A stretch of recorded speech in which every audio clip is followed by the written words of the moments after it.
Welcome to Bon Jovi Discussions. Today I have my really good friend Grace, who's never been on the podcast before. How are you? I'm good, Jerry. How are you? I'm Good. I'm excited. so glad to finally have you on the podcast. We've Thank you. known each other what, 5 years, 5 years? I I, guess, I maybe. think right before this house tour, I think.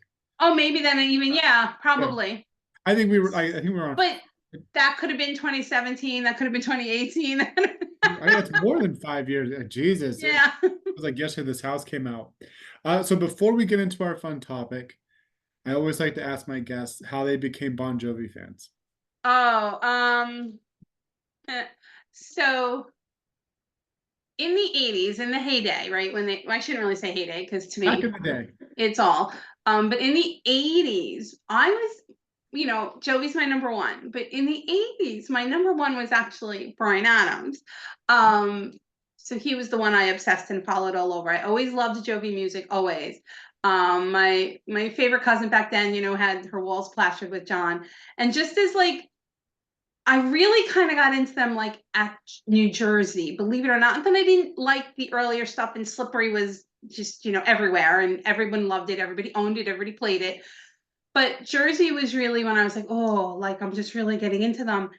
And then, I'm of that age, I graduated high school in 86, so I'm much older than others. And um, but believe it or not, I didn't have local friends at the time to go to shows with this show, or people who had the money, or I was into concerts from the time I was like 9. It was my thing. I knew early on, my very first concert at the Garden, I was 8 years old. I knew early on, this is my happy place. And I did not go to see a Bon Jovi show. This is so embarrassing to say out loud to people. I'm hanging up Until the right year now.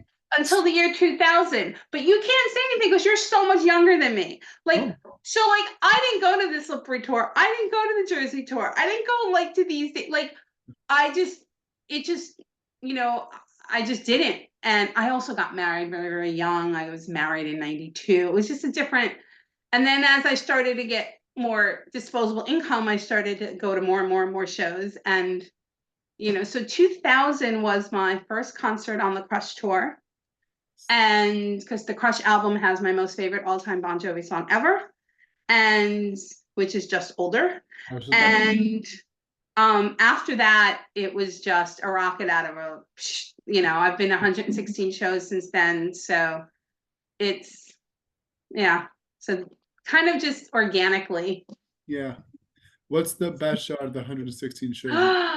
It's Oh, funny. My friends laugh at me because I can remember such specific details about specific shows. I have so many reasons why certain ones would stand out for me. But I would have to say, I don't know, do I go with the first show where John touched my hand? I haven't um, watched it since. yeah, honestly, just for the epicness of it, um, Central Park. I Central was up Park. front in front of Richie, and I'd have to say Central Park, which was followed then by the last two Lost Highway shows at the Garden, which one of those is also the first time I got John's Yeah. hand. But yeah, so I'd have to say the epicness of that. And I actually loved the Alabama Orange Beach show that they did for free on the beach back in 2000 Oh, you talking 10, about 9. Are you talking about Bamboozle? No, this is Oh, down in Alabama on Orange Beach. There was a weekend where there were 3 concerts, Jimmy, Bon oh Jovi, yeah. and Brad Paisley, and they were raising money for the oil spill, I think it was, Yep. right? Yep. I remember So that. yeah, that we did a weekend down there. And we were up front for that as well, again in front of Richie. And so that was also another because of it, just you looked back and you just couldn't see where the people ended. It was just massive. So those are kind of cool. Yeah. Well, let's get into our fun topic because today is an exciting day. The new Bon Yes. Jovi album is finally out. And when I was trying to decide who I wanted to be a guest on this episode, I wanted someone that loved this band and was excited about this album. And since we were both at the New York City listening party, I wanted someone who was just as excited as I was, and who had, because there's only what, 25 of us at that party. Yeah, And so it was such a unique experience. And we'll talk about some of our reactions during, when we go through each song. So I'm so happy that you came on to be a guest today. Uh, thank you. so the new album is out, Forever. We obviously, you and I, we've known that this album was starting to get written, a few years ago. Obviously, John's been writing this album since the end of 2020. Right, Um, and so now we finally have it. The band announced that this album was coming out, what, back in March, I think they made the announcement. right. And I don't know about you, but I've had this song on repeat a lot. I'm starting to drive my wife nuts with it. It's such the first song, yeah, just yeah, legendary. It's such a Yeah. it was funny when I first heard it, I was like, I got a little Well, Crush vibes. yeah, so we'll get into the songs here in just a second, but Okay. as far as overview of it, what were your thoughts? The whole album. Overview. I my overview was that this is an album. I am old school. I like an album to tell a story. Mhm. And John referenced that. Somebody asked him, how do you do the sequencing, of the songs? And he kind of made reference to it. And I just think I feel the same way. I like an album. So from start to finish, my thought after hearing all the songs was my immediate thought was, I can't wait to hear these songs live. Like that was my immediate thought for most of these songs, was like, I can just picture Tico or picture like David. I just was getting these images in my head of what it'll look like and feel like and sound like to hear these songs live. So that was truly my first instinct at the end of the album. I was like, oh, there's so many songs I want to hear live on this album. Yeah, So they're and so good. I think we have to say it too. It's like oh my God, I can't believe it kind of situation. We both got to hear this album at the Power Station studio. Yes, But any Bon Jovi fan that's listening to this probably knows the history of that studio with yes, John and the band and stuff. And like, just to say that we've heard it in the sound in that studio, and the sound system there was just incredible. The acoustic, yes. the sound system, and it doesn't compare to how it sounds here at home. It sounded so much better in the studio. Oh, it was so good Good at because home. that studio with the shape Yeah, of it and almost like a cupola, a cupola going up in the top. It was so the sound was so, you're right. It was just so perfect and crisp and sharp and just embodied yeah. every note. It was great. Full rock and roll and stuff. And like Yeah. you just said, like when we were sitting in that room listening to the album, I kept thinking what you just said. Oh my God, this would sound amazing live, especially like Walls of Jericho. We'll get into the song Yes. in a little bit. I was like, oh my God, I gotta see this song live. Like I was thinking, okay, this would be a great opener. This would be a great show Oh my closer. gosh, I New have, stage yeah, stuff. Like we're nuts, you know? 100%. I have like kind of notes and mental notes for certain songs where I was like, oh, this would be a great opener. Oh, this would be a great, yep, same thing. Same, diehards think the same. Sure do. So this album was produced by, anyone want to guess? John Shay. John Chains. But I will give, I think this is probably Shank's best work with the band since the I start. I was actually really impressed with his production on this album. I really was. Yeah, I agree. Because I feel like it's I feel like it's a slightly different sound Yeah. for a Shanks album a little bit. So I'm just overly happy with some of the people that he wrote songs with. I just, I follow songwriters a lot, a lot of the Nashville songwriters, and I was just super happy with some of the people he wrote the songs with, and just, overall, and I guess maybe like you said, because we heard it for the first time in such a fantastic acoustic setting, like not acoustic, but the acoustics of the room. Um, it just really was a powerhouse. Yeah, absolutely.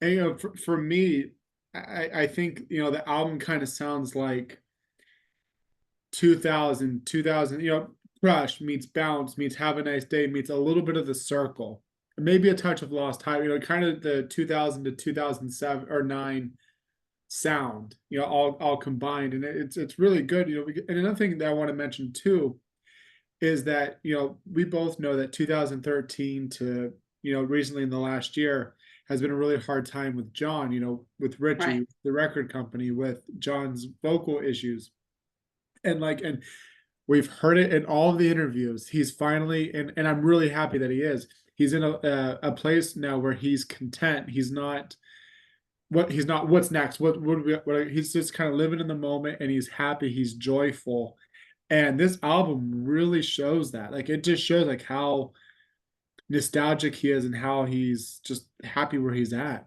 I agree. Because I agree completely. with What About Now, that was kind of a weird time because now that we've seen the documentary, Richie's departure, Burning Bridges, record company. This Right. house is not for sale. The whole um band kind of back to their roots and trying to, it was more of a statement album. 2020 was very socially conscious, and this album is just This joyful. album's just a fun album. I feel like it was done out of the love of the writing of the songs. I happen to have loved His House Is Not for Sale from start to finish. I thought again another great Oh yeah. album, but I hear what you're saying, right? It's good to hear him in the songs and even talking about it be so happy and so excited to have people hear these songs, just like he said, you heard the first single and it just gets better from there, right? So Yeah. And I've loved every album. I like What About Now. I love This House, Burning Bridges, and I even love 2020. Would I want to see another album like 2020? No, but I love for what it was, that time period and everything. So it's nice that they're kind of just back into a full-on rock album and just joyful sing-along songs. Let's talk about the album cover. So we got to see the album cover back in March, and then obviously, like a few days prior to that, we saw like little videos online, because we're living in right. a social media world where people were recording the band walking down the street and John had a Bon Jovi Forever jacket on. This is before we knew what the album was going to be called and so forth.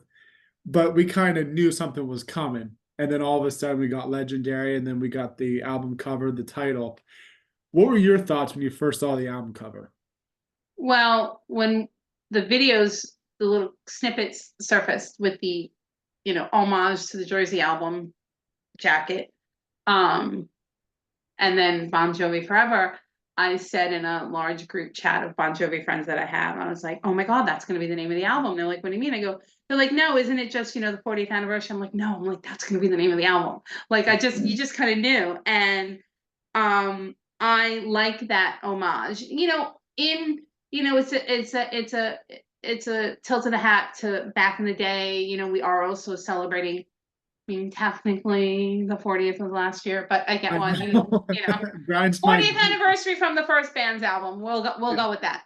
I'll get on that train. But yeah, I was happy. But again, I mean, 2020 was, I guess, different. It turned out to be a different kind of an album. I don't know if the cover for 2020 was meant to be originally what it was, probably. But here again, another album where it's just John on the cover and not the band. Yeah. Um, I just want to add a so quick note to that. Excuse me, I'm sorry. I just want to add a quick thing that I think, I'd love to see the band on the front cover, but I also think it's very cool the way that they did this album cover with John in the jean jacket. And, yeah, you I know, agree. I'll explain my reasoning here in just a second when you're done. No, I agree. I love the cover. Yeah. I don't dislike the cover because the whole band isn't on it, but again, we always have to realize, the band is called Bon Jovi. It's not called anything else. So, Exactly. I thought it was I love that it's like that black and white, but then the letters, it's visually, I think, a really beautiful album cover because Yeah. in its somewhat simplicity of just everything's kind of blurred and it's just the focus on Bon Jovi Forever and John. Like I like that the dichotomy of that only part of the album is clear and it's of John, and the statement of Bon Jovi Forever, because the band will live forever. So Exactly. What I love about it is that, and I don't know if this was intentional, and I'd love if someone asked this question, and we probably should have at the listening party. I didn't think of it, but in the album cover, you see in front of John, you see the Bon Jovi Forever jacket, you see him looking to the side, and then you see a little sign there that says you can't turn back, you can't turn around, like no U-turns. And I wonder, is that intentional? Because he's also, because like this album, like you said, has nothing left to prove. This is a joyful album and just kind of celebrating their legacy. And so you see John looking off to the side, kind of like looking back, but also moving forward. And so that sign there, kind of like a lot of these songs say, there's no turning back and you got to move forward and appreciate the moment.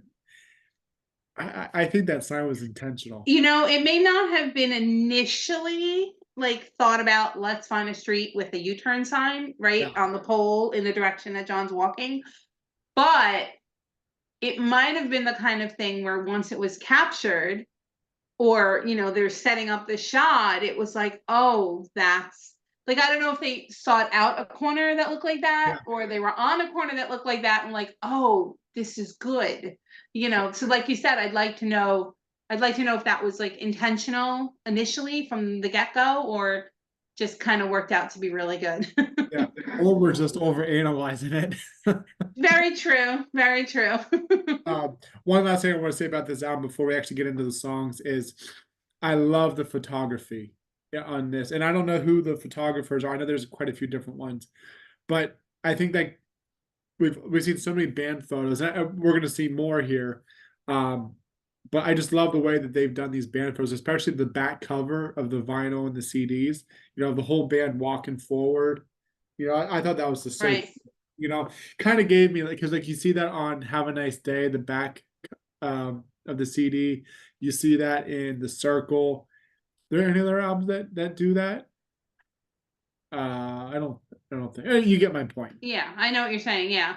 Yeah, so the photography in this is pretty cool. I saw people bitch about how Shanks and Everett are in these photos, but I'm like, you know what? They had a part in the making of this Of album, course. and like they kind of, they're not in every single photo, but they deserve to be in some of the photos. Of course. I don't, to me, they're part of the band. Like, I don't think Yeah. that way. I don't, And you know what? This album is so good, and they had a part in making these songs. You know what? They deserve the credit.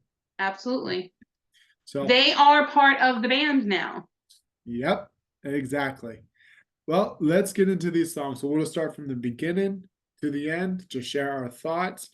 We'll go to the very first one, Legendary. And since you had a head start earlier, I'll let you go. Sorry. No, you're fine. Go ahead. Yeah, like I said earlier, I like when I first heard this song, I was like, oh, this is giving me Crush vibes, like 2000 vibes.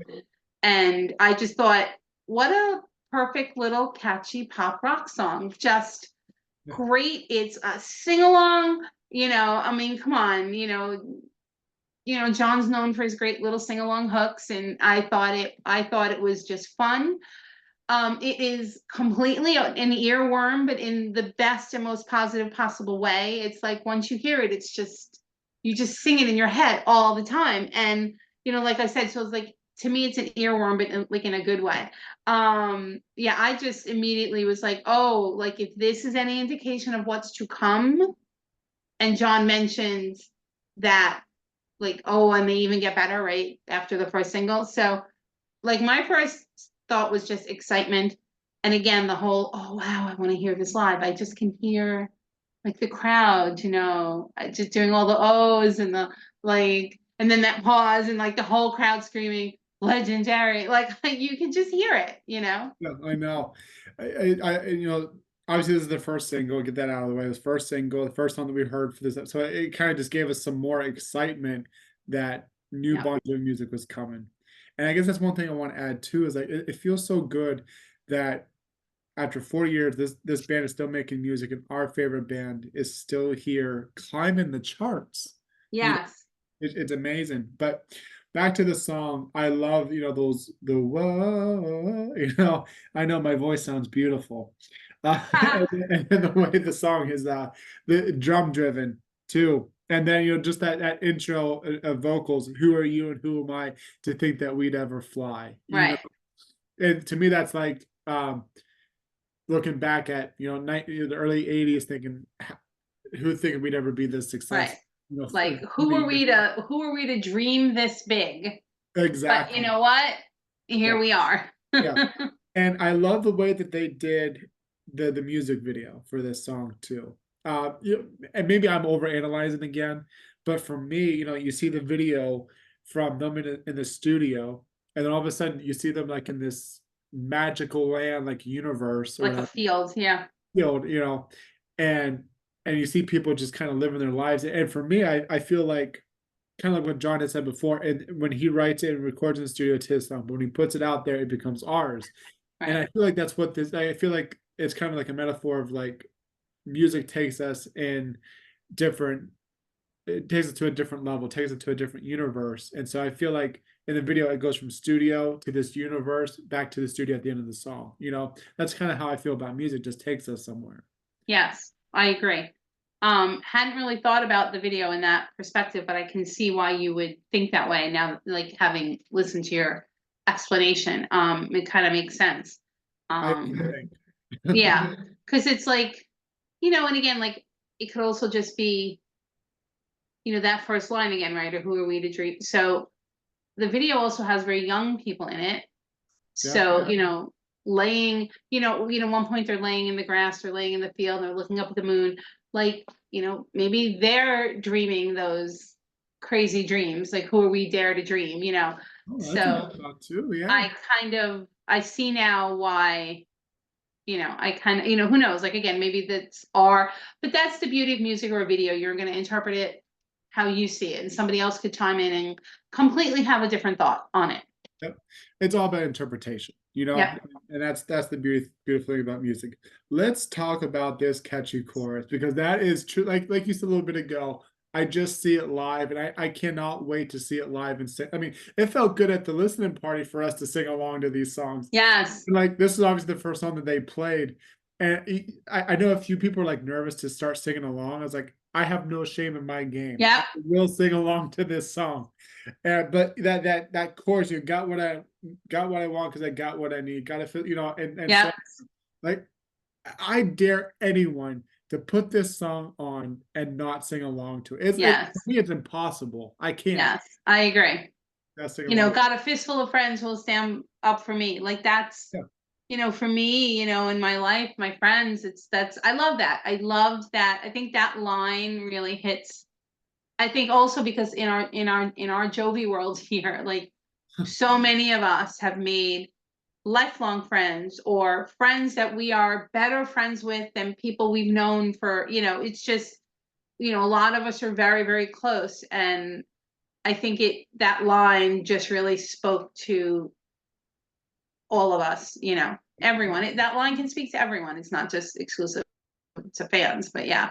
Yeah, and I think like those lyrics really helped me at a time that like when it came out just a couple months ago because it made me realize a little bit because you try to get everybody to like you and it's just impossible. You're never gonna get everyone to Of like you. course.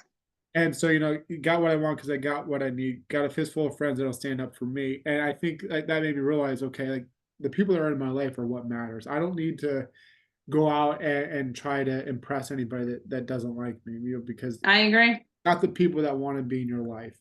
And so obviously John has said in many interviews that those lines were like where that helped him like through the vocal issues. That's he got his friends that really supported him in his small circle Right. and then obviously, the brown-eyed girl line that's, a reference to Dorothea. I remember like that was like a big headline everywhere when the song first came out, Yeah. the brown-eyed girl reference. And then I love the pre-chorus to the song too. I raise my hand to this guy, don't need more to tell me that I'm alive. And just the way Yes. that, because like the verses he's singing in one tone, and then the pre-chorus it's elevated. Then the chorus Yes. goes to just goes higher and higher. I just love that build up vocally. I agree. I And agree. it's it may not be the most complicated of a lyric, but it works so well lyrically, musically. It's just a perfect combination. Yep. And I think a great first single. Absolutely. Was there anything else you wanted to say about Legendary before we No, move I'm good. on? Okay. The next one is We Made It Look Easy. This Ah, was so this is the very first one we heard for the first time, because obviously we heard Legendary. And so I'm gonna take a wild guess here, Grace, and say this is your favorite one out of the no, album. I mean I have a lot of favorites, but Oh, this song, like I loved it yeah, the second it started. yeah. And So listening, it was just, it was so good. and so John told us at the listening party that they just filmed a music video for this over at Seaside High. Well, John did at Seaside Heights, Right. part of the video, and it's supposed to be the third single.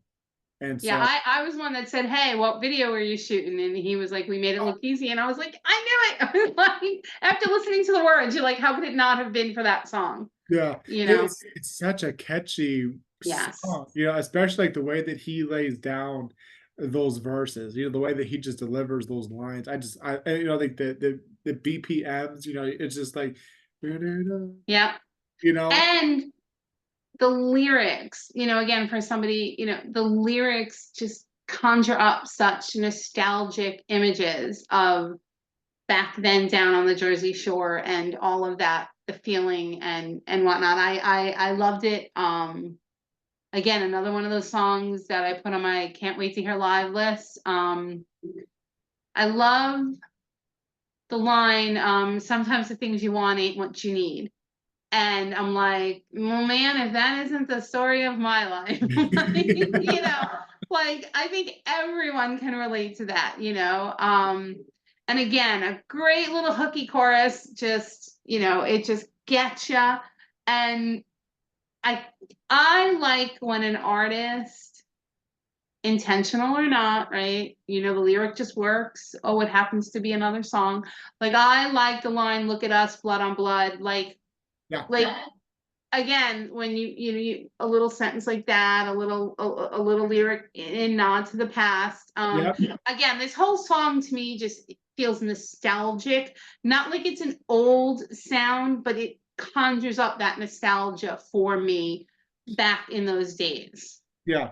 And John says in that one track by track video that this song was about the band, but there's also I think some of the lines or two are before the band. Like one of my favorite lyrics is, "We were broke down cars chasing shooting stars. We were full of 17." Yes. And I know he references 17 in a few different other songs too on this album, but I love that line, and so I just love how it's a look back album. And let me ask you an honest question: when you were in this, because you were off to this side, I was off to this Yeah, side. we were on opposite sides, right?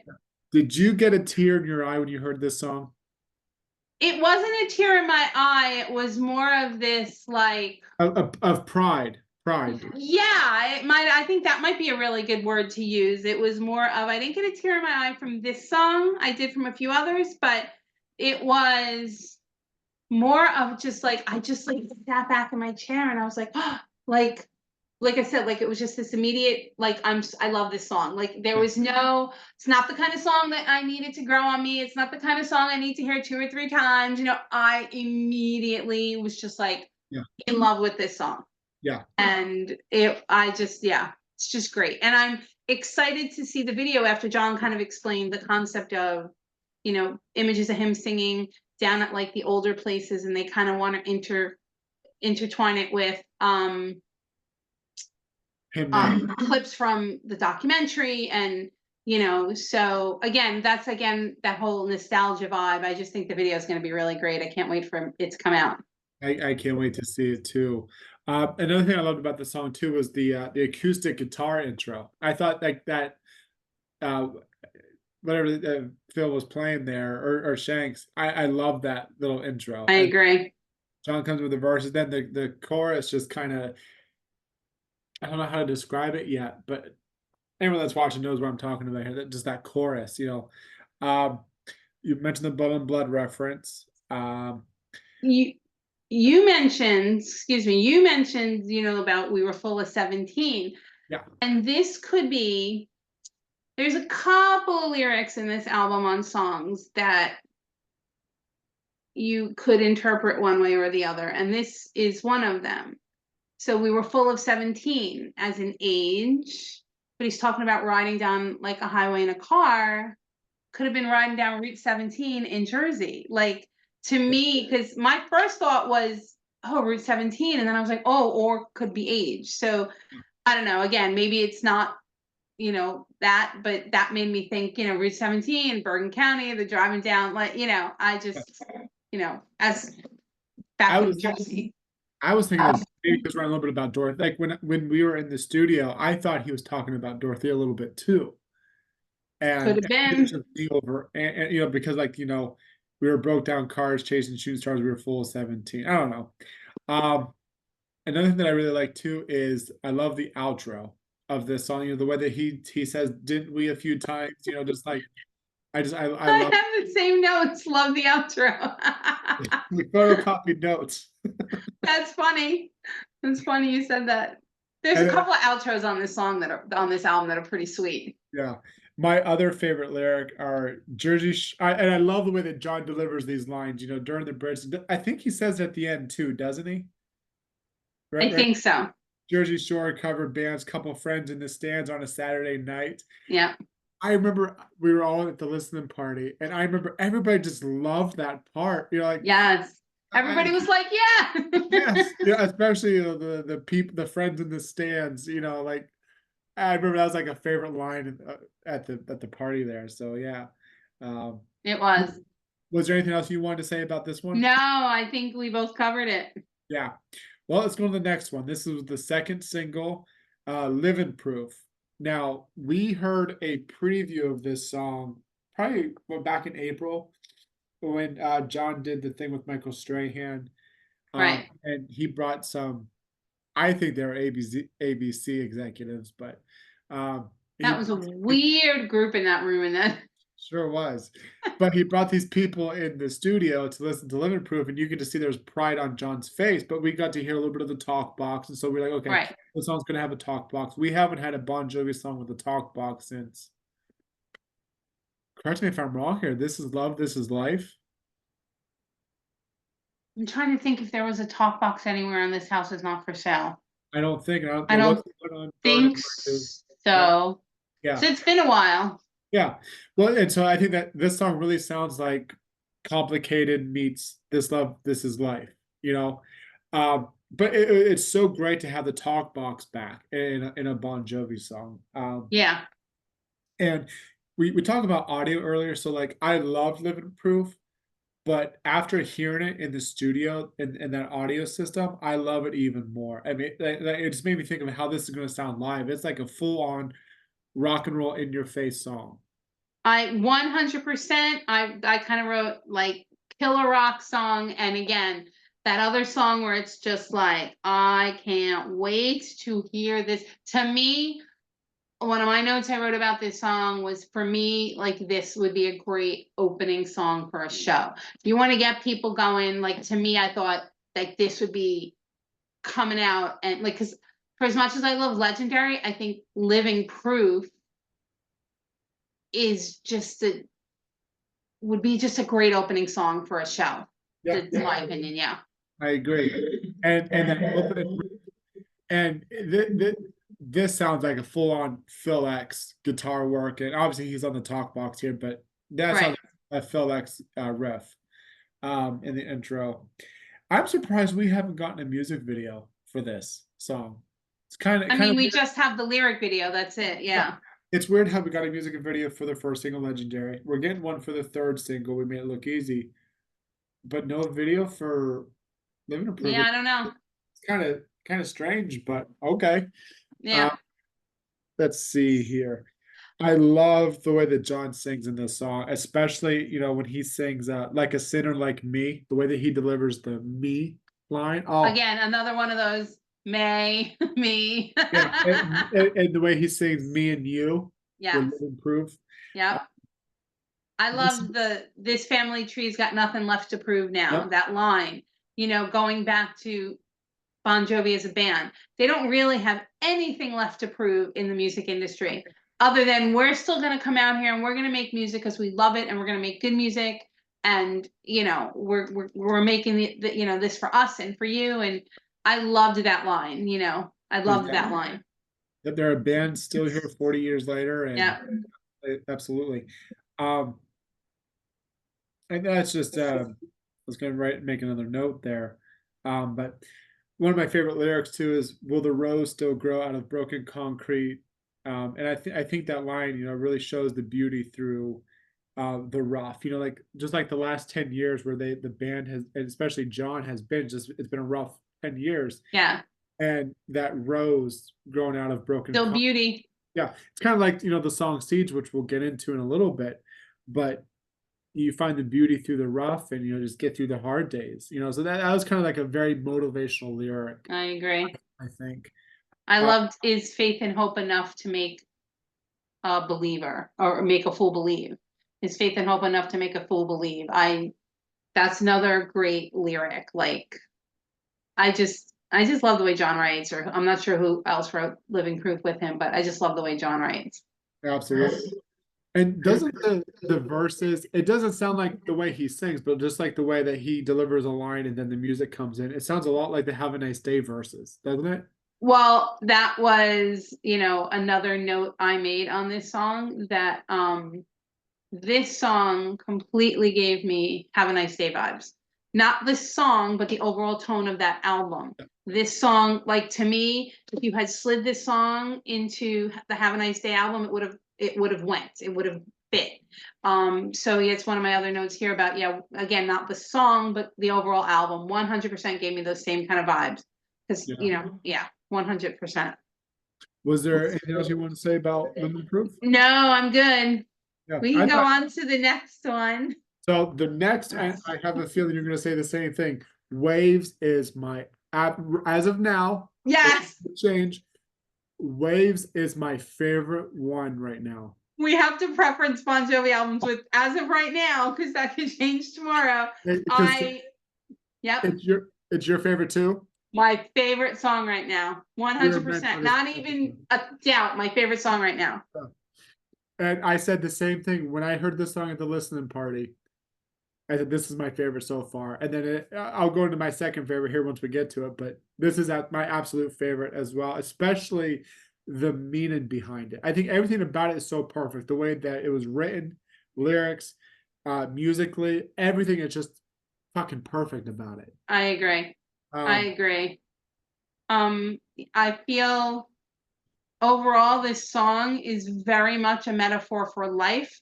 yep. You have to learn to let go of things. You have to learn to swim and navigate through the waves of life, the ups and downs. So lyrically, I love this song. The line "running from yourself, there's no place to hide." Mhm. I mean, that is that says so much because there's so many people out there. We all have fallen into that trap at some point, I think, in our lives where, you know, um, running from yourself, there's no place to hide. You're someone who I've constantly got to be doing this and moving here and going here and doing this and keeping yourself so busy and so crazed because maybe you can't sit quietly with yourself because then all the chaos in your head starts, right? So I just kind of found that this song again just very like again like this metaphor for life about it's not just about and again another place where he writes the double meaning of something where the line is I see her face and see her hands as she waves. So Yeah. again, using you think waves is the physical waves, but then he makes this notation about as she waves. Again, maybe that concept of learning to let go of things in life because you have to just keep moving. So again, yeah, I love this song. Yeah. Favorite. I think it like you say, the song's all about hold on to something, but having to learn to let go. And as humans, we have a hard time letting go, especially like relationships. Like, when a relationship has come to its end and you don't want it to, but you see that person move on, but you're still holding on to, you gotta let go. Just so many different and for me, I think John was right about maybe a little bit about Richie there. Like that 30 years of Bon Jovi is gone, and this is the new Bon Jovi, and then go of that, vocal issues, not being able to have control over the way that you sound anymore. Right. No fault to him, obviously. And so maybe he was writing a little bit about that. Obviously, probably amongst other things, but yeah, it's such a great message. I Uh, agree. And I like what you just said there. Yeah. yeah. Yeah. We got to talk about the intro because I just love it. That fucking guitar intro, and then the way that the drums just build up, and then you're like, so like you're thinking, okay, this is gonna be a full on rock and roll in your face song, and it is. But the And way then that, it and then the verses come in, and then it's just like, okay, let's settle down for a second. like a wave, right? So Hey, the music I builds it didn't up and then yeah. I didn't think of it like that. And then like the verse are just very calm, acoustic, electric, and then all of a sudden it builds back up to that chorus. And I think it settles down the second verse, correct? After the Yeah. chorus, I think. Agreed. Yes. But Yeah. yes, just like a wave. And doesn't some of John's vocals on this song kind of sound like Destination Anywhere vibes? I can hear that. Yeah, I can hear I that. get it. That just shows you his progress vocally. Like I got some Destination Anywhere vibes in this. I could hear that. Yeah, and I love the solo too, and I love the way that John kind of fades out when he says waves right before the solo. I think that's how it goes. Um, there's some country influence in that solo. I think it sounds a little country-ish, and I don't know who's written on this song yet. I got it. That's what it. I was wondering, like, was Billy, Falcon on this song, like, Yeah, I mean, he's written songs with so many just fabulous country writers. But yeah, I agree.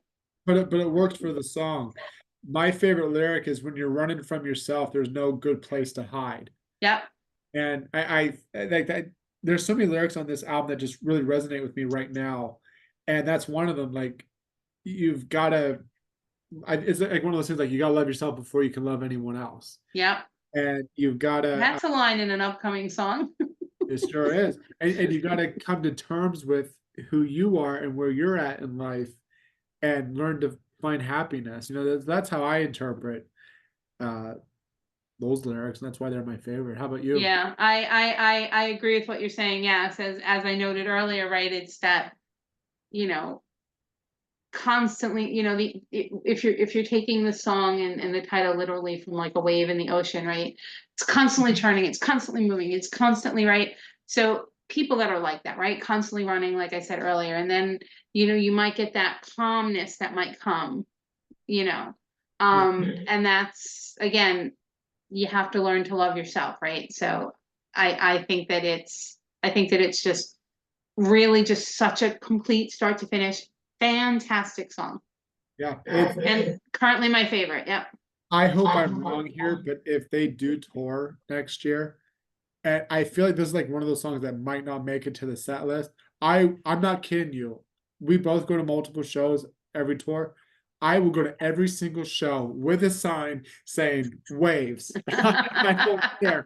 I have to see this song Yeah, live. I agree. It would be fantastic. Like you get a sense like on some albums where you're like, okay, I don't think this song will get played live as much as you want. Like kind of like I'm Right. with you from What About Now really Right. did get played live, and I feel like this song might not get the chance. I hope. I can't praise this song enough. I've shoved it down my wife's throat. Heard it 100 times by now. That's funny. Yeah. All right, let's go to the next one. Seeds. I have to admit, this is one of those songs that had to grow on me. At the listening party, I wasn't crazy about it, but now that we have the album, it's moved up on my list of my ranking. I like it now, and I think it has the best meaning lyrically on this album. Um, John said in one of those track by track videos that he was at his New York City apartment and he was watching people just kind of pass by each other without a hello or anything, and he wondered how the world would turn if we all said hello to each other and learned each other's commonalities. And then something about seeing cracks on the sidewalk and Again, referencing cracks in concrete and sidewalks and yeah, and pretty much how I resonate with the song is we're all people who keep growing and we learn from mistakes and we learn from the past and we move forward and we just continue to grow as human beings, trying to find that light, trying to find happiness and whatever else we're looking at for. Um, I think it's just all about growing and evolving. What about you? No, I kind of thought, where he says there's a whole world we don't see, right? And when he talks about, in the first like line or two, there's a whole world we don't see, right? And I was like, well, yeah, that's because in today's day and age, I think people are so focused on themselves, that sometimes we miss things. We miss people, we miss opportunities, we miss the opportunity to get to know someone, right? So I loved that. I love how I love how the music sort of slows down and gets lower in the background for the chorus. Hmm. I like that a lot.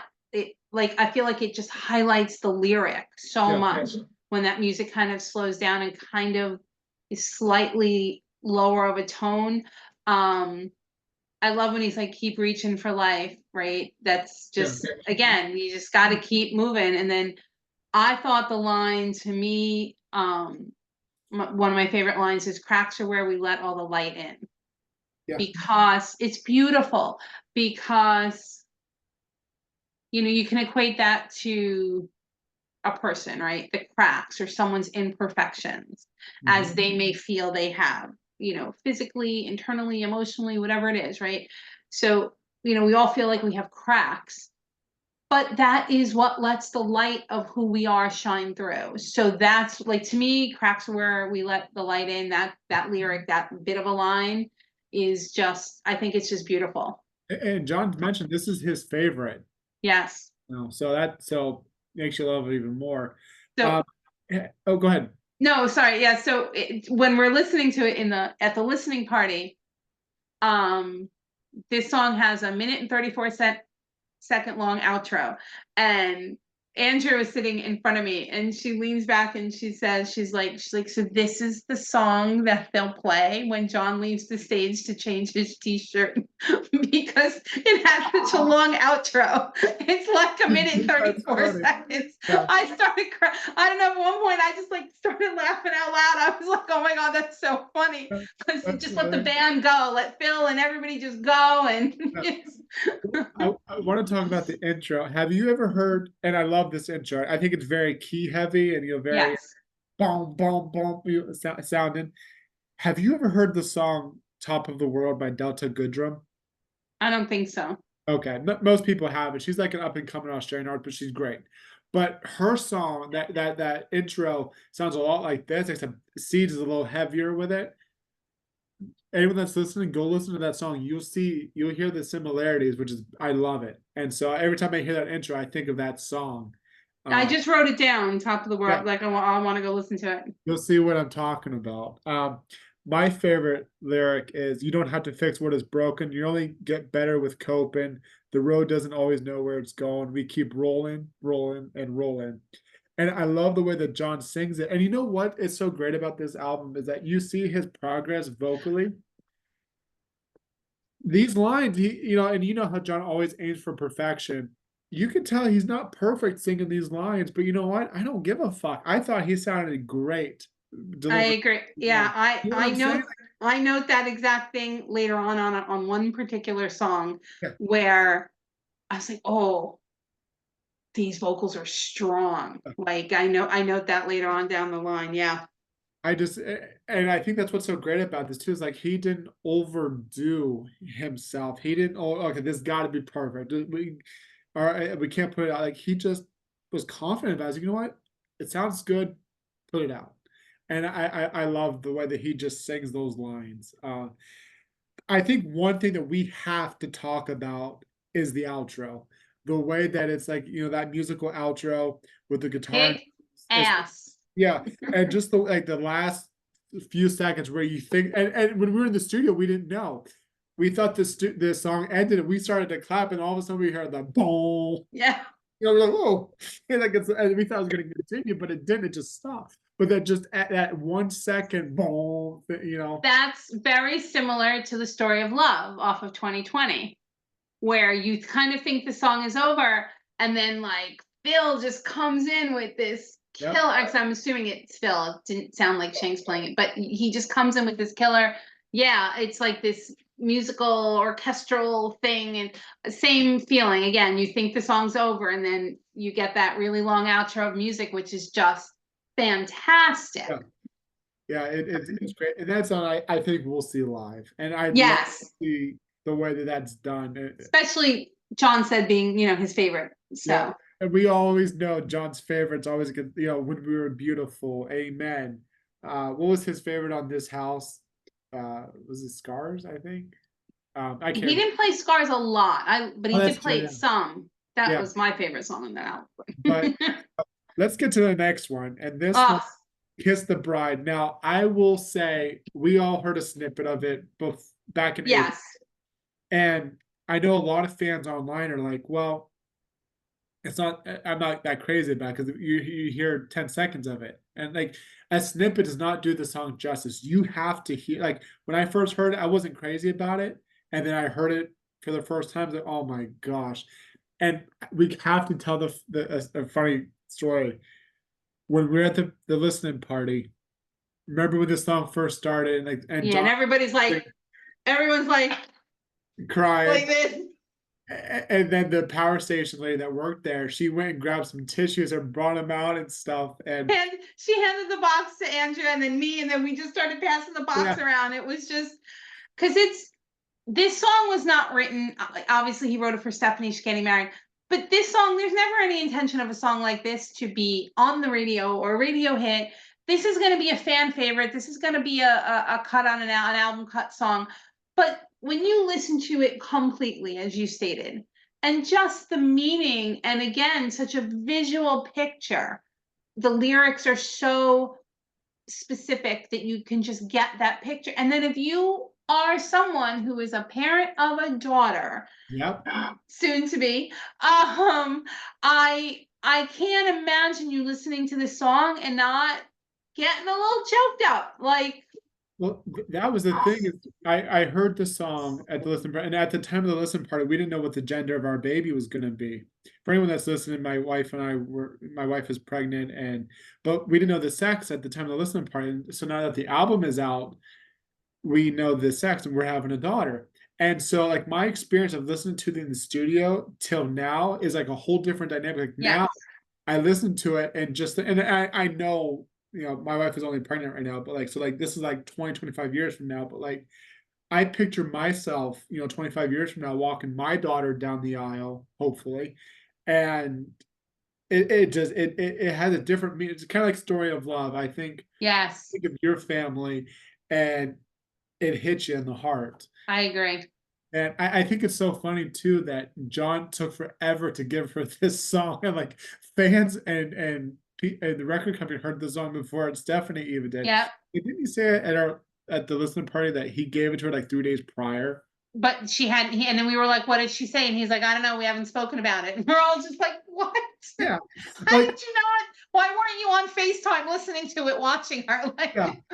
yeah, Like, like you think that that'd be like a moment where John and Dorothea or John and Stephanie are like in a room together. It's like I want to play you a song, and he plays it in front of her, and she right. That's what we think happened. Meantime, she got an MP3 file and she's out in LA working, on like, her laptop and that's and there's a lot of vulnerability in this song too. Like I think lyrically and the way that he sings, there's a lot of vulnerability because he's reflective and he's also letting go. And I love the way that that song kind of builds up. Because the first half of the song is all about being reflective and about Stephanie being his yes, little baby, and then the bridge, which we'll get into in a second, is all about letting go. Okay, this is what I have to say to you, and this is what I have to say to your husband here. And I guess I might as well get into that. So the lyrics are to her, I used to be your Superman, all while oh, holding your little hand. Now yes, he's your world. That's right. I'll step aside. And then he in the song goes to him. Now she's your world. All right, I'll step. Like I'm saying the lyrics, and I'm getting chills. yes. What you get emotional. I agree. It's Well, yeah, and then referencing, it's putting in that I used to be your Superman, right? Just, I, holding your little I, hand. I love that. I love Yeah, that. yeah. You know what else I love about this song? It's very tiny thing, but I immediately, like my ear just immediately went, "Ooh, I like that." When he is singing and gets to the title of the song, and it's like, and he's like, "You may kiss the bride." There's that beat between Kiss and The Bride, and Yeah, it's just this slight little breath beat that there's something about the flow of how he sings the title, like the cadence or whatnot. It just gives me chills. I just love that. I love that about this song, you know. And then I liked time for me to step aside, lift your veil and let you fly. Right. oh, So yep, just beautiful lyric, a beautiful line, because that's right. That's a parent's job, is to put this wonderful human out in the world and to let them fly. And I'm getting goosebumps right now, like talking about it. I'm like, I just it's probably like my favorite lyric I in this song. I love that line. It's just beautiful.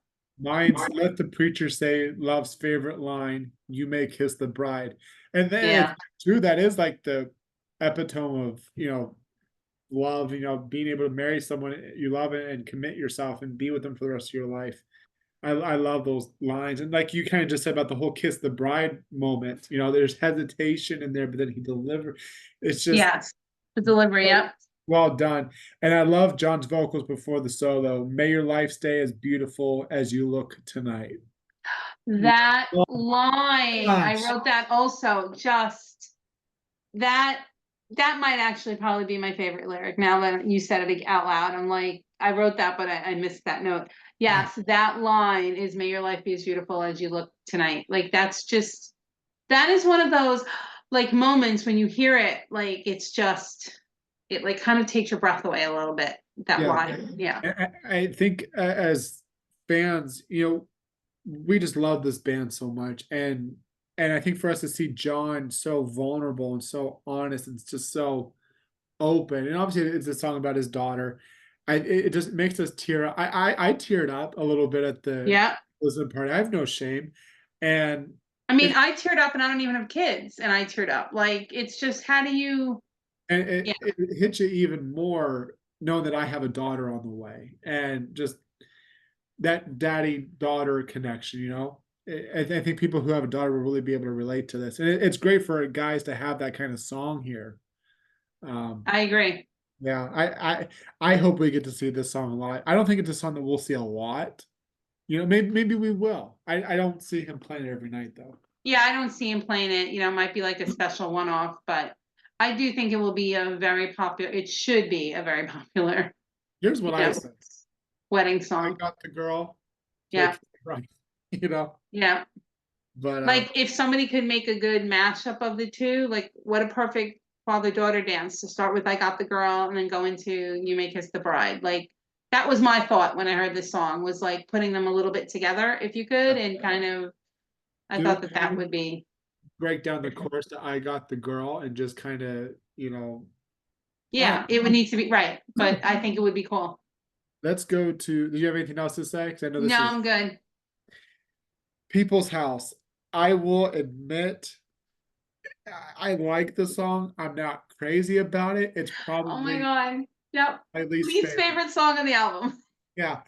I Not a fan. I yeah, don't mind. I'm just not a fan. I yeah. when it started, I was listening to it and I was like, and again, I leaned forward to Andrew and I was like, was this song supposed to be on 2020? I'm like, because it sounds like a 2020 album song, right? And then he mentions how it was a lyrical leftover from 2020 in that, you know, Well, I'm not a fan of the song for a multitude of reasons. well, Yeah. you heard the rumor of the White House song? So there was a rumor that John started to write, and he does say that this was one of those songs that he wrote right after 2020. And obviously, the time was when the White House riots were happening. Right, right, And right. John went to go write this song, and for whatever reason, we didn't get the song, but it was a song about the White House. And obviously, the song is called "The People's House." Right. I'm just putting two and two together here. I'm like, is this that song? Right. I do like the message behind it because it's, we have more in common than we have different. We're Yes. still one, unity, time to listen and just learn from each other. Yeah, So I don't dislike the lyric. It's just an overall, I'm not a fan of any song that roughly falls into a potential politically undertoned, not a fan. yeah, this Because to one's me, I listen to music, and some people will argue with me, oh, it makes you think and whatever. There's enough of that everywhere. I don't need, so I'm not, but I will say what I found interesting about this song is his use of a term that he has used numerous times. So he says, no wrecking ball is going to knock it down. Nobody's going to come and steal the keys. This is the people's house. And I'm like, well, dude, you use the wrecking ball line and love's the only rule for might be a wrecking ball or just a wake up call, don't matter where the pieces fall. And then he learns, and then in this house is not for sale, no wrecking ball can knock it down. This house was built on higher ground. I'm like, he uses that wrecking ball a lot. Like the second I heard it, I was like, all right, we've heard that at least two other times that I can think of off the top of my head. I did like the mother, father, brother, sister reference, because it kind of goes back to keep the faith. It goes to, touch of gray from this house is not for sale. So I did kind of like that. Like, okay, this is a nod to those two, at least keep the faith. Right. The song kind of does sound funky in a way. It kind of like I'm Your Man meets Something on the Circle. It has that slower tempo, but like what I mean? It's hard to pinpoint what it sounds like. Yeah, yeah, and it's not just like lyrically, just musically, it just didn't do it for me, this song. Like this, like if I'm listening, this is probably this, I don't even have to say probably, this will be a skip for me. I think it's Yeah, really the only skip on the album for me. It is 100% the only skip on the album for me, but yeah, it's just not, yeah, it's just it, yeah, I don't know how to, yeah, take it or place it or, and it's funny because Kiss the Bride is such an emotional pull. And I'm like you, and like what John says, you got to listen to the album from start to finish. It's a ride, and so Kiss the Bride is a very emotional pull, and People's House is kind of like, okay, let's start picking things up, and let's get right into the next song because I think we're going to have the same excitement. Walls of Jericho. yes, yes, My third he, favorite on this album. And I'll tell you what, when I first saw the track listing of these songs, before we even heard these songs, I thought, okay, Walls of Jericho is going to be kind of like a religious touch of things. I'm like, okay, this probably won't be one of my favorite songs and whatever. Wrong. It's my third favorite. I fucking love it. And it reminds me of Because We Can, like you just did, like with the. yes, I loved in the listening party, like here we are hearing this song for the first time, Yeah. and everybody's like we're at a show, we're just like Yes. screaming and singing the lyrics and clapping our hands and like we were at a show. This song is fun. The lyrics, one, this song is another one where I also feel that this could potentially be a first song for a set list, because I think if you want to come out strong right out of the gate, the energy, the music, and Yeah. just pick that crowd up, like, or this could be like it's either the opener or the song they sing before they leave, before they come back for the encore. Like that's how I feel where this song could be, possibly more like before the encore. Like, it's just such a high energy song, and again another one where I'm like, dear God, please let me hear this song live. First of all, they tour, they're playing this song. There's no way this song is not on the set list. It's too much of a crowd pleaser. Yeah. I think John in London, when they were playing this song, there's a video of him like, doing Yeah. this. So I think he definitely loves it. I think another thing too about these listening parties that he's been doing in these different cities is he's seeing the fans' reactions sometimes Yeah. and think, okay, this song really works for them. This song, they're not too crazy. I think People's House. I think a lot of people that listen to Party were like, I'm not crazy about that song, but I'm really crazy about Walls of Jericho. So it's going Right. to kind of help him pinpoint, okay, this song's going to do really well live. This one's not. Um, the meaning of the song is, part of the, I'm not very religious, and but walls that divide us, strength of people coming together. And I think it's just a song of unity, you know, and I love the way that he sings that. I'm trying to remember how the verses go. I was broken, something like that. But I love the way that he just delivers those lines. It's a very move forward driven song, if that makes sense. It's just like, and I love that. Um, it's full in your face rock song. I love the one more time with feeling line, Yes. like the bad medicine reference. Yes. I just, oh my, like all these songs have such a look back reference to all these songs. So like one more time with feeling, and then the na na na na na. Right. Want to be my baby. When he sings, when he's like, sing down the walls of Jericho, let me show you how the walls come down.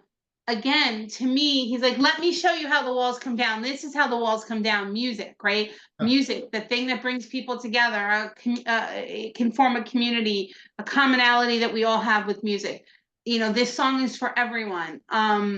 So when he talks like, let me show you how the walls come down, in my world, this is how the walls come down with music. This is what brings the people together. Let's bring the walls down and let's come together. And music is such a great universal way to bring people together.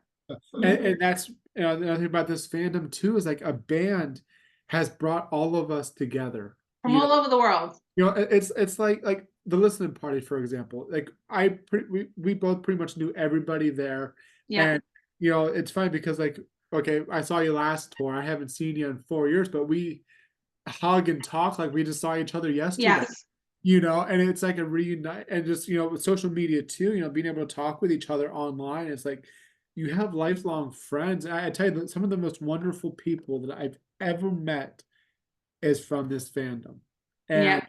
and it just proves how music brings people together. Yeah. It's To so me, that's the undertone of this song, right? yep. Tearing down the walls, making reference to the actual wall of Jericho. I don't really, it might be what catches people, but I think it's more of, to me, that's the meaning of this song. Yep. Tearing down the walls, let me show you how we come together, and it's music, and yeah, love it. Love Favorite it, love it, love it. my favorite line is heaven told, and I love the way that John sings it. Heaven told me, boy, be patient, take the long way around instead. And Yes. that's like where John is at the moment right now. Like he's just kind of like we've always known John to be, okay, let's do this, move forward. Kind of always looking forward, okay, what's next? But here he's not, he's kind of just living in the moment. And that's why I think that line's about just enjoying life in its moment and be patient. You'll get, kind of like what people have asked John, what would you tell your younger self? And he always says, enjoy the moment, Yeah. appreciate it Yep. more. And I just love the way that he delivers those lines in the song, vocal delivery, absolutely love it. I And agree. I love that pre-final chorus with the full band singing the chorus. It's just the drums and the band singing along. I love it. Yes. It's so Yes. good. Um, Because you can just hear it. You just hear it live. This is like one of those other songs. Normally, right, a new album comes out and you're like, okay, I only want to hear like one or two songs, and then let's play all this. No, like this is one of those albums where if he put like 5 or 6 in the set list, I mean, of course, you're still just gonna be, you're never gonna get your perfect set list. My perfect set list would be like 57 songs long, but like if he pulled 5 or 6 songs from this album to play them, I wouldn't be mad at that. yeah, You know. I would I'd love like what they did for this House and Not for Sale, perform the whole album in its entirety. I Yeah. would love that. But let's get into the next one. This is my second favorite song, and I remember when I looked at the track list, and you always think you haven't heard these songs yet, but like, which title really grabs you? This was one of those Right. songs, and John says, in the track by track video that he woke up middle of the night, and everyone's gonna love this part. Woke up in his underwear. Yeah, laying on the floor. Are right in the verse, and the next morning he comes down to Dorothea and Billy Falcon, and they just kind of finished it. But it's one of those, and I'm a sucker for love songs, ballads, and Yes. I just think of my son or my wife when I listen to this song. It's a tearjerker, and what I really love about hearing this song is obviously in the documentary when they show a clip of him recording in the studio this album, and they show him trying to sing the song, and he's struggling, and Yes. he's repeating the line over and over, and he ain't hitting the notes he wants to hit. So seeing that, and then hearing the actual album version of it, like where he's progressed, man, you're just so proud of him. You know, Yes. This it, song to me is so genuinely filled with so much love, this yeah, song. That's how it makes me feel. His songs for Dorothea, just, in the lyric, when your mind starts to wander, can I come along? That is such a beautiful message. Like, everybody wants that type of love or that type of relationship where the person would feel that way. And then honestly, I have to say it, I don't know if it's in your notes or not, but for me, all of us in that room went, oh, when the line was like, "Will you still let me bring you your tea?" yeah, Oh in my my notes God, too. the Yeah, whole room was like, yeah, oh, like it was a collective yeah, sigh and awe, because we all know the first time we heard him say that, right? We all remember that, how he ended his Rock and Roll Hall of Fame acceptance speech, right? yep. And again, chills, goosebumps up and down my whole body. So that line to me, again, that homage, that look like, just it's so good. One of my other favorite, I love the intro. When these hands won't strum and I can't find the chords and my Yes. don't want to sing. When my feet say dance, but I can't find the floor, will you lie here with me?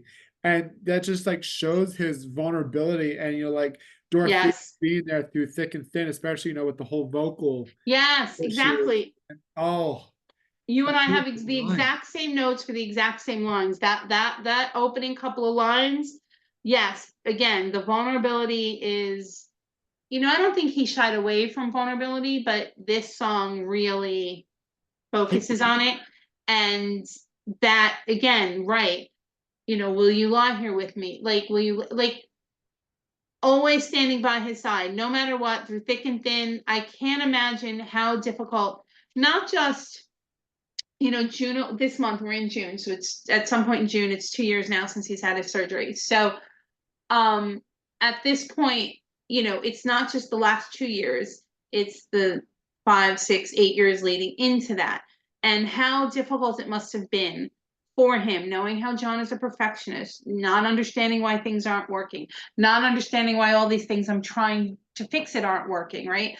So, and her just being his rock. I mean, he has said it time and time again, like, she's the person who holds them together, and the family and the house and everything, like her being his rock and being so blatantly open and honest with him, right? It's just great. Yeah, I I feel quite a few of these songs are Dorothea songs on this oh, album. absolutely. Yeah, Just a another lot.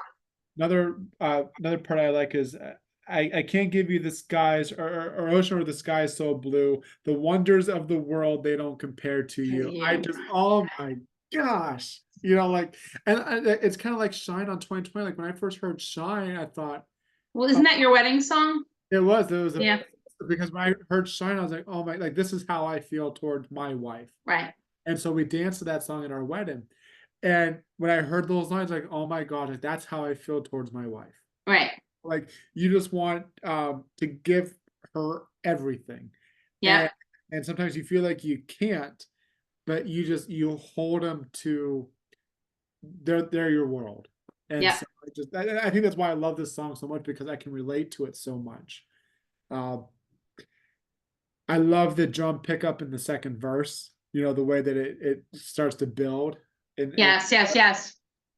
the guitar solo doesn't it sound a little like without the guitar slide, doesn't it sound a lot like Seat Next to You?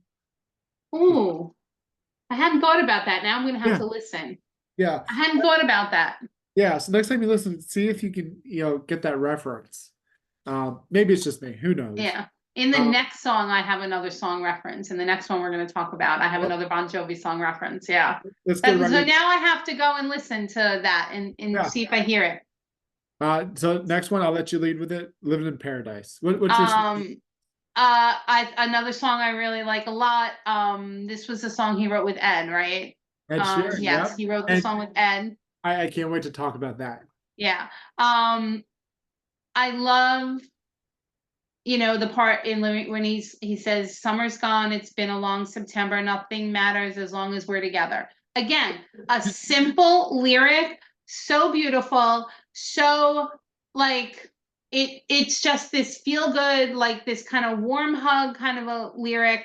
Living in paradise, they might have all of this wonderful stuff, but when it comes down to it, it's like, as long as we're together. All of that other stuff is great. The paradise stuff is great, but as long as we're together, and like that's what matters. I I love can't. it. I, I'm sitting here. And I can't believe that we have the same favorite lyrics in every single song. This is crazy. So there's another part. But that lyric, I want you to go back and listen to that part of the song. Okay. And I know I'm focusing on the lyric, but listen musically to that part of the song, because when I heard that, all I heard was, to me, musically, because my antennas went up and I was like, in my head, I was like, days and nights will last forever. I was like, oh my God, this is reminding me of when we were us. Like, Oh, okay. lyrically, there's that little part of this song that reminds me, not lyrically, musically, of when we were us. When he's singing around that song, "Summer's gone, it's been a long, nothing matters as long as we're together." If you Oh, go yeah. back and listen to that, and then in your head, think about when we were us. I don't know, that's it, gave me that vibe. I Like, never thought of that. seriously gave me that vibe. Wow. I'll have to go back and yeah. So I want to talk about Ed Sheeran. So obviously, John said the listening part, a lot of this song was about Dorothea and Ed Sheeran writing about his wife. So Ed Sheeran, I was never crazy about Ed Sheeran, and that's my wife's favorite artist. And so I took her for her birthday. I took her to an Ed Sheeran concert last year, and like I said, wasn't crazy about it. I was like, okay, I'm gonna go see Ed Sheeran. I left that concert like a bigger fan. I started buying albums and just listening to him nonstop, and I love Ed Sheeran. I think he's one of the most fantastic songwriters in this Yes. age. And 100. I said to my wife, I said, wouldn't it be so awesome if my favorite singer and your favorite singer Your wrote a song together? And what do you know? On this album, we have a song that's co-written by John and Ed Sheeran, and I wish Ed actually sung on this album. That would have been great. So you actually listen to Ed Sheeran, right? Yes. Does this song not sound a lot like Tides, which is an Ed Yes. Sheeran song? A And little bit. Yes, chorus, I can hear that. the chorus, Yes, I can hear that. ba, ba, ba, ba, ba, ba, and so and the castles reference, that's definitely Ed Sheeran, Yes. like right there. Um, Because I don't really, John's never one to use the word castles often in a no, song. yeah, and so I you mean, can it's tell, just a word, and someone might be like, "You're making a mountain out of a molehill," but that's such an Ed word, yeah, Ed word to use in a song. yeah. Yes. Because like Castle on the Hill, and Ed Sheeran is British, and Yes. so the whole castle thing. So that's definitely an Ed Sheeran line right there. Yeah. Um, I love the second verse with John's vocal delivery. I thought that was pretty good. And then the chorus is in your face. I just love, Yeah. like I said, kind of like Tides, boom, right in your face. Boom, boom, boom. Brilliant. Uh, Yeah. I and then agree. I love the "Come Alive" in the bridge as well. Yes. Yes. Um, let's go to the next one. My first guitar. And so, got to tell the story about it. So, obviously, this song is about, we've heard John say it, but for people who haven't heard, John somehow he sold his first guitar Yes. when he was a kid. To a And guy in the neighborhood. he recently just found the guy, bought it back from him. And so, John writes he writes this song with his first guitar, which is pretty cool. Um, so this is definitely a nostalgic song. I remember at the listening party, the very first line I think is "wrapped my hand around her neck," and I did a little joke in front of. I don't know if you saw me do it, but I was like this. No, the first like 2 or 3 lines of this song Yeah, to me are hilarious, because you listen to them and you're like, what fuck is he talking about? like Because killing you somebody. can interpret the first like 2 lines of the song to be like, what? Where are we going with this? Yeah, What? The it song is sounds called My First Guitar. Like, and I understand the neck of the guitar. I get it. but you know, it's just the song has a few lines that are interesting, sort of makes you go, huh, what, little Yeah. double meaning. But this is the song you noted earlier about the progression of his voice. Oh yeah. This song, I feel you really hear how well his voice is in this song. Like it's getting, like, to me, you listen to this song, I think it's a hard song to sing. Not that I'm a singer, but I feel like his voice is getting stronger when Yeah. you listen to this song. Like his, like it's lyrically a strong voice. It's good for him. Really does a fantastic job. And then another song with a, like, a long outro again, which is like really cool. It's it's an interesting song. Not one of my all favorites. It's a little lower down on the list for me, but like this won't be a skip song by any means. But I, yeah, I love the Kiss Final reference, because it reminds you of like Surrender by Cheap Trick, like the whole got my old Kiss records on, and so there's right. I love the way that he delivers and the I think it's the cardboard case and the start Yes, finish power chord, and I'm right back in it in playing it. his records in my folks' backyard. 17-year old. I'm a rock and roll star. I'm a It rock and roll star. fucking I'm says a that. rock and I'm roll a rock star. and Yeah. roll star. And I love the way, because I think he does those lines twice, right before the solo and after the solo, I think. Yeah, he does it twice. Yeah. Because there's that build up right after the solo, the cardboard case, and I just love the way that he does that. And he's always said, like, anybody who's ever picked up a guitar at 17 thought they were a rock and roll star, and Yeah, like pictures themselves being like, it's a again another, like, it's a good nostalgic song from his perspective.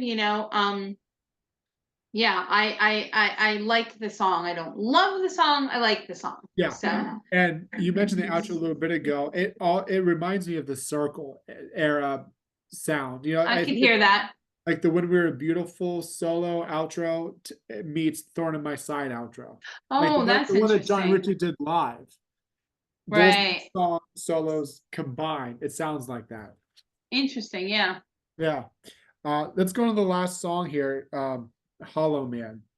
So, were you at the Yeah. Miami? So, okay, I was there too. And Right. so we We got had to heard see, this song a couple years ago. Well, yeah, part of it. yeah. John, I think he just did like the first verse and chorus, but Chorus. Yep. he started writing again, and that he wants to put this on the next album. And when we right before we heard about the album announcement, I was like, okay, this song was like 3 years ago. This is probably the early stages of the song Right. of the album. We're not going to get this song. We did. I'm gonna be honest with you, kind of like People's House. This one really doesn't get. I like. I don't mind listening to it, but like, I'm not crazy about it. Yeah, I like this song. Uh, I like this song a lot. Because lyrically, I just think it's, Lyrically, I love it. yes, because but the musically, it is, even lyrically a little bit. I think that it is beautifully haunting. The music and the lyrics, the music especially, it's a little bit of like a haunting feeling. But again, it's that, like John says, what do you sing when the song's been sung? What do you like? Where is he at in his life now, right? Like, if I can't do what I love anymore, like he says, he loves songwriting more than anything, but that concept of, if I can't go out and tour and sing and whatever, what's there. And personally, I think John has an extremely full life. If, I mean, knock on wood, we all want him to tour again, but if he can't, I don't think he's going to sit around and gain 50 pounds, eat bonbons, and go, I have nothing left. Like, that's not going to happen. But I like the song. I like the meaning of the song. Until you love yourself, how can you love someone? We all know this. We all know that that's just the core of everything, right? But not everyone loves themselves, and then it makes them kind of feel stuck, right? So again, you referenced that line, or that feeling earlier.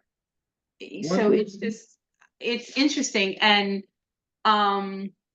what I also found interesting was, and when there's nothing left, I'll give you a smile. I got three, or I think he says these. I got these chords that won't something. I can't remember. And then he's like, I'm much too vain to, and I'm not saying the word on your podcast here, but to everyone listening to the podcast, listen to that line because What's um you could if it's he says an interesting word.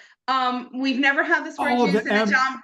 the Yes, we've word. never had this word used in a Bon Jovi song. Yeah, When we like the whole room was like, because at the time when we were playing this song, right, when this last song, we had all had our phones put in those magnetic cases, right, yeah. because so not to record. And the girl was going around taking everybody's phones out of the cases, so there was a little bit of like hubbub and noise, and she's in and out of people, and who could see the video screen with the lyrics and who couldn't. And I had turned my head and she had just taken my phone out and she was walking past me and I looked back to the screen and I heard it and I kind of saw the word even more than like it registering in my head first. And I was like, what?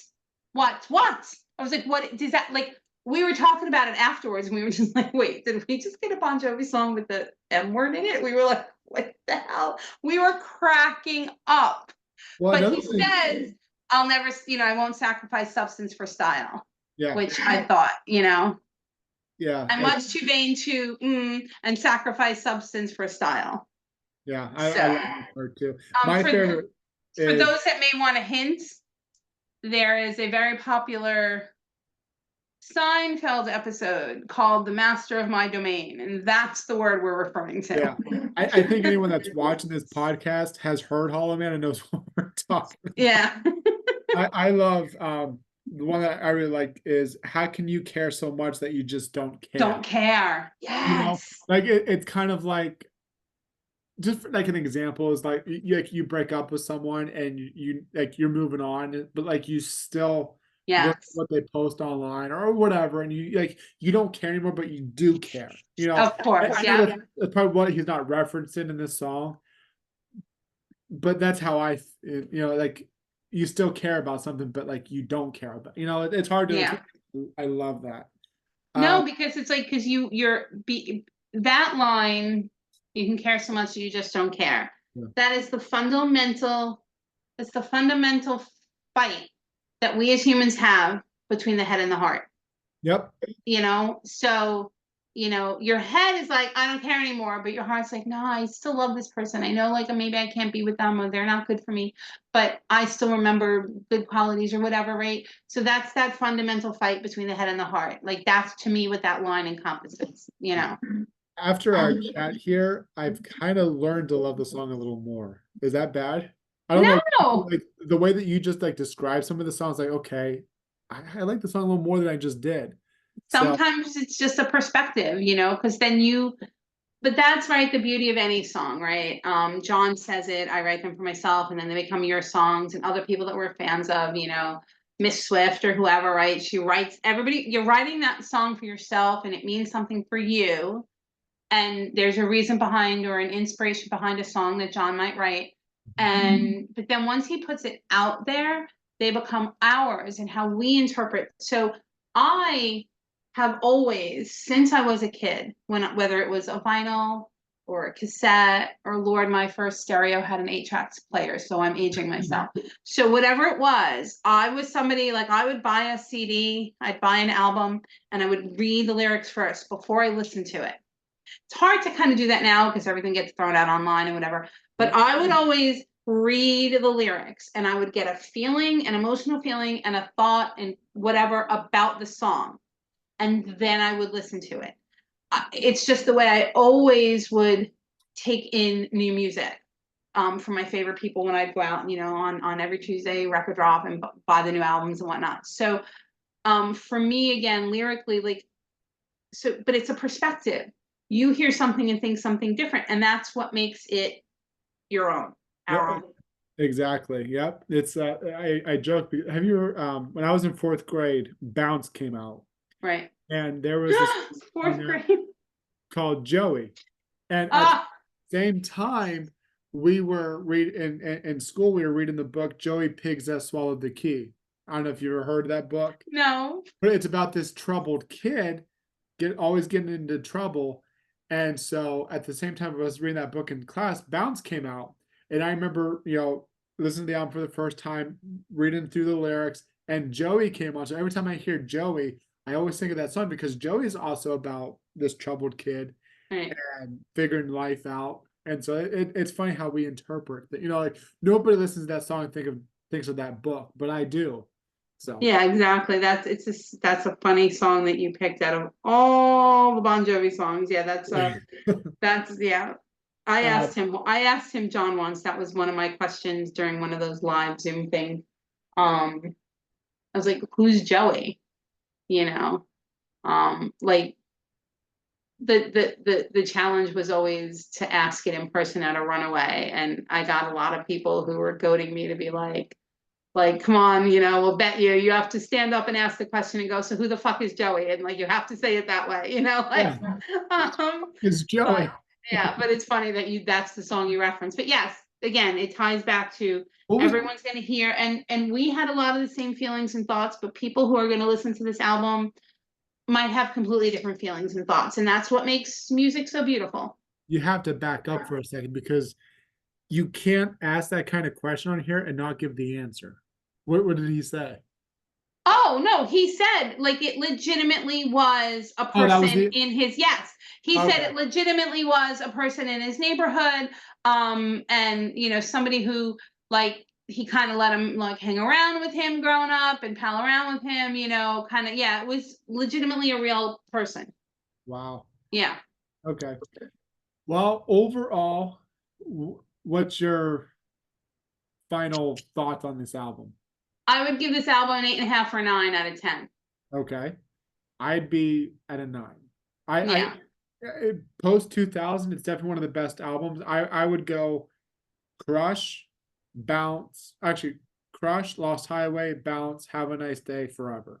So it's in the top 5 favorites of post 2000s for me. Yeah, I would give this album, like I said, a strong 8.5 or 9. Yeah, for the most part, look, I look at it this way. I have two songs I like. I have a song I like. I have a song I kind of really like. I only have one skip song. So overall, like to me, this is again 5 or 6 songs off of this album that I would, if not maybe a couple more that I would love to hear live. So this isn't the kind of thing where, and this is what John does, right? If there is a tour, the front part of the tour, the first leg of the tour is new album heavy. The first set's going to come out, and there's going to be 6 or 7 songs from the new album. That's just how he rolls. Yep.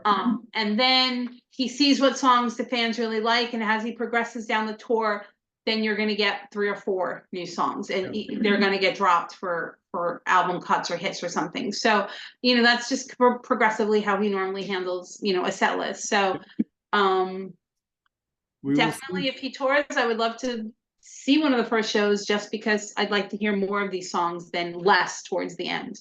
If you could pick one song from this Mm, album that you'd want to see live, which one would it be? just one? Just one. You can only pick one song from this album to see live. Which one would it be? So is the feeling a personal song or is the feeling like a crowd song, right? You can only pick one So song, whatever you want. Which one would it be? for as much fun as Walls of Jericho would be live, like kick ass, Yeah, I would really like to hear Waves same live. here. Same Yeah. here. Yeah, I Because would. right now it's my favorite song on Yeah, the album. that's what I would pick too. I would just love to see the band play that and John singing and stuff. But Yeah, that's why I said is the choice the fun fan song sing along or your personal choice from your heart and Waves, yeah. what would be your So personal choice? no, that would be yeah, Waves would be my personal Or choice. okay, Yeah, and then yeah, so like my heart choice would be Waves, my head choice would be Walls of Jericho. Walls of Jericho. I would pick I Wrote You a Song. I love it Yeah. live. But overall, this album is just I'm so happy we have a new Bon Jovi album.